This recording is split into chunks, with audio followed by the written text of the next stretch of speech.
Hi, this is Kelly Neitlinger, and I wanted to show you first of all where I am today, and then I would like to talk a little bit about health. So I'm actually going to do several videos in this area. First of all, there's multiple former homeless camps in this area, and it's absolutely gorgeous up here.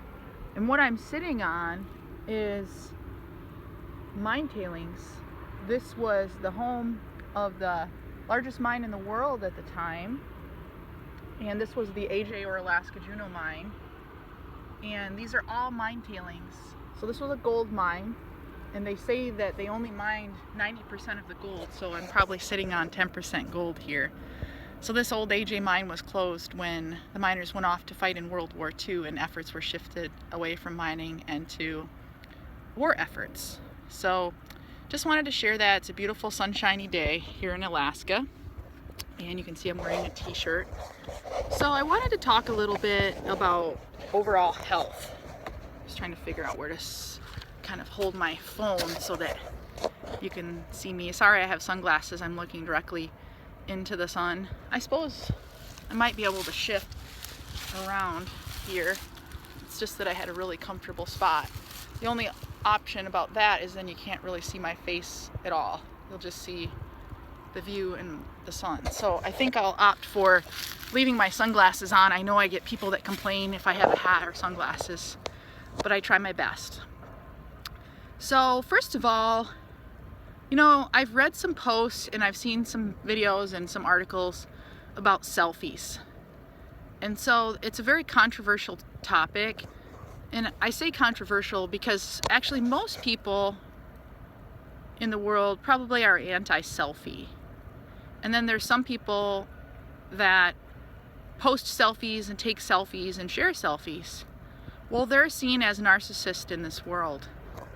I've actually been criticized in the past for selfies as well. And I've also been accused when I pose with animals that I've harvested for my self-reliant lifestyle that I'm basically committing a huge atrocity by posing with a dead animal that I've killed for a selfie. Well, that's not at all what I'm doing. I'm actually trying to honor my food source and honor myself for having the ability to harvest my own wild food. Now, those same people, those far left folks that like to criticize me for hunting, they actually never say a word about any selfie, so to speak, with wild plants that I've harvested or wild medicines. They never publicly come out and say, hey, that's really cool, but they certainly don't ever say that's really bad. So it's only when it's an animal that they find repulsed. Well, okay, so that's one thing. But what people don't realize is if we don't love ourselves, then we're going to live a very unhappy, unhealthy life. So the first step in living a healthy life is to love you. So we have this expression, I love you. And it's basically taking that statement and showing that we love someone else, which is very important. But it's also even more important to love yourself first. So love you. Love you. And I actually encourage you to say it. Love you.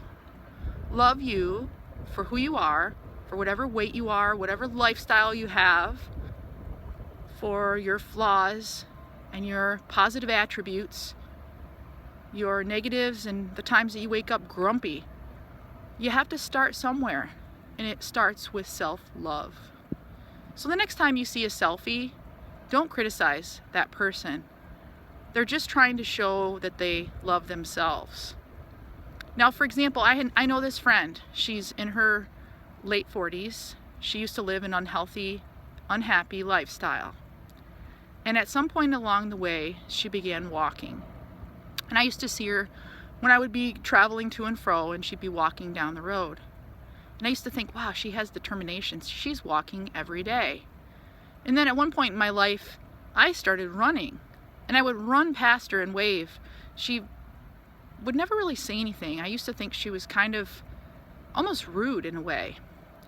And over time, I've watched her evolve through social media.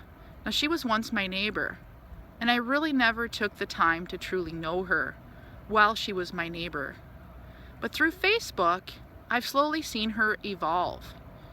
She started with walking, and then she started occasionally running, occasionally lifting weights, occasionally doing sit-ups.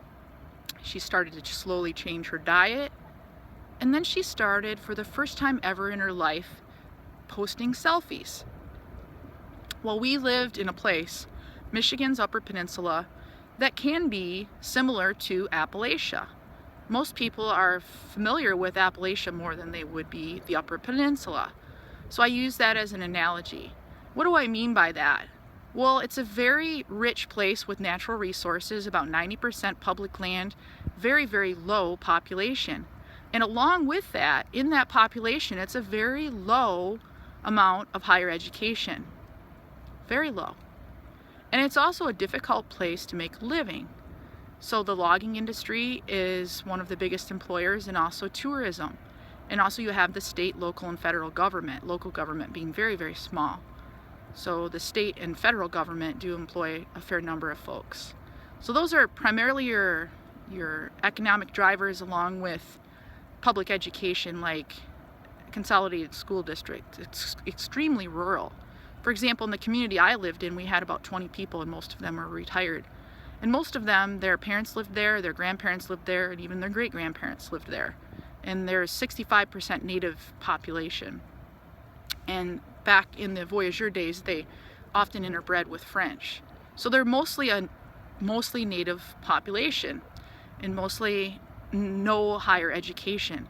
So I'm not trying to say that higher education means a healthy lifestyle, but it can mean, especially if your parents, your grandparents, your great-grandparents are all from there, and you've never really traveled beyond, except maybe going to the lower peninsula of Michigan for this or that, school shopping or something, or visiting a distant relative somewhere. You've never really been anywhere, you don't really have any experiences outside of that area. So it's a very closed community. It took me a long time to feel part of the community. And so this woman started posting some selfies. And along with myself, she experienced a lot of kind of negative comments. People were calling her narcissistic or selfish or full of herself. And there were other people who were saying, hey, I'm so glad you're sharing these photographs of yourself exercising on your weight loss journey, your health and fitness journey, your overall health journey. She has some amazing tips, and the neatest thing is she has amazing drive to be very, very persistent. So I make sure to let her know that she inspires me, instead of doing the opposite, like some of the closed-minded people where she lives. They criticize her, they're very critical of her. And it's actually probably somewhat more the norm than it is the exception. So I experienced that too when I lived there. And I've now moved away to Alaska, and it's a much more worldly place. People here where I live in Juneau, Alaska, are from every part of the world. People come here on cruise ships and they never leave. People travel here because of the great economics, with it being the state capital and very low unemployment rate. So there's people from everywhere here. And so here people don't seem as judgmental if you are trying to better yourself. So back to health. First, love yourself. And then that makes it easier, because what you're doing is you're changing your own perception of who you are and that you're acceptable. Instead of giving yourself negative comments every day, look in the mirror and say, I love you, or I love myself. And if you do that a couple of times a day, you can even add to that, I love who I am today. If you do that a few times every day, and let yourself answer. So you might say, well, what is there to love? I'm fat, I have a big roll on my belly, I'm unsuccessful, I'm not where I want to be, you're not following your dreams, you're in a dead-end job, you're a divorcee, or you're going through a divorce, or you're almost bankrupt, or whatever are the problems you may be facing. Let those flow out of your mouth. And try it for 30 days. And after that 30 days, your mind will begin to shift, because you're shifting your own personal paradigm. Love you.